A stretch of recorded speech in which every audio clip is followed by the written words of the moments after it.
Hi friends, welcome to JMC Food Recipes. இன்னைக்கு என்ன செய்ய போறோம்னா ரொம்பவே டேஸ்டான மில்க் ஷேக் ரெசிபி தான் செய்ய போறோம்.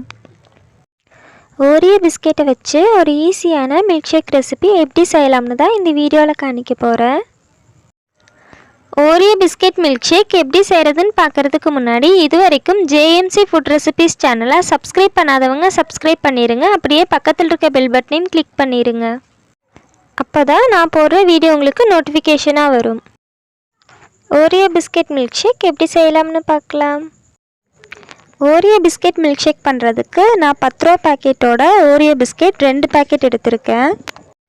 1/4 லிட்டர் பேக்கெட் பால் தண்ணி சேர்க்காமல் எடுத்திருக்கேன். தேவையான அளவு சர்க்கரை. இப்போ இந்த பாலை காய்ச்சி எடுத்துக்கலாம். அடுப்பில் ஒரு பாத்திரம் வச்சுக்கிறேன். எடுத்து வச்சிருக்கிற 1/4 லிட்டர் பாலில் கொஞ்சம் கூட தண்ணி சேர்க்காம இதை காய்ச்சி எடுத்துக்கலாம்.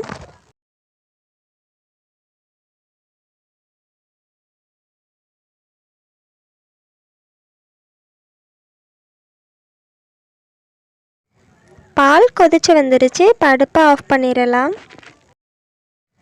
பாலை ஒரு பவுலுக்கு ட்ரான்ஸ்ஃபர் பண்ணிடுறேன்.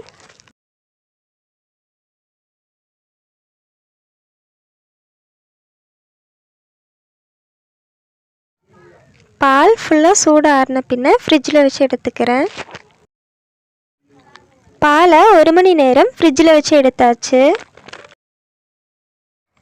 இன்றைக்கி நான் ஐஸ் க்யூப்ஸ் யூஸ் பண்ணாமல் தான் செய்ய போகிறேன். அதனால் பாலை ஃப்ரிட்ஜில் வச்சு எடுத்து வச்சுருக்கேன். 2 பேக்கெட் ஓரியோ பிஸ்கெட் எடுத்திருக்கேன். பிஸ்கெட்டை மிக்ஸி ஜாரில் ஆட் பண்ணிக்கிறேன். இன்றைக்கி நான் சாக்லேட் சிரப் எதுவுமே யூஸ் பண்ணாமல் தான் மில்க் ஷேக் பண்ண போகிறேன்.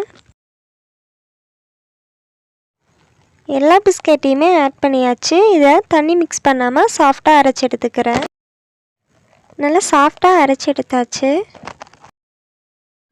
பொடிச்சு வச்ச பிஸ்கெட்டில் 1 ஸ்பூன் அளவு பிஸ்கெட் பவுடரை நான் தனியாக எடுத்து வச்சுக்கிறேன். ஓரியோ பிஸ்கெட் பவுட்ரு பண்ணி வச்சது கூட எடுத்து வச்சுருக்கிற சர்க்கரையை ஆட் பண்ணிக்கிறேன். இது கூடயே ஃப்ரிட்ஜில் வச்சு எடுத்து வச்சுருக்கிற பாலையே ஆட் பண்ணிக்கிறேன். இது எல்லாத்தையுமே சேர்த்து நல்லா அரைச்சி எடுத்துக்கலாம். எல்லாத்தையுமே நல்லா அரைச்சி எடுத்தாச்சு. ரெடி பண்ண மில்க் ஷேக்கை கிளாஸுக்கு ட்ரான்ஸ்ஃபர் பண்ணியாச்சு. இது கூட ஆல்ரெடி எடுத்து வச்சுருக்கிற 1 ஸ்பூன் ஓரியோ பிஸ்கெட் பவுடரை மேலே தூவி விட்டுக்கிறேன்.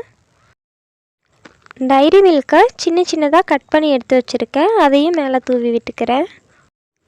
டைரி மில்க் ஆப்ஷனல் தான், தேவைப்பட்டால் போட்டுக்கோங்க.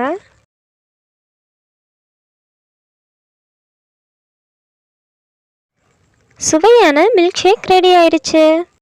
இந்த வீடியோ உங்களுக்கு பிடிச்சிருந்துச்சுன்னா JMC Food Recipes சேனலை லைக் பண்ணுங்கள், ஷேர் பண்ணுங்கள், கமெண்ட் பண்ணுங்கள், மறக்காமல் சப்ஸ்கிரைபும் பண்ணிடுங்க.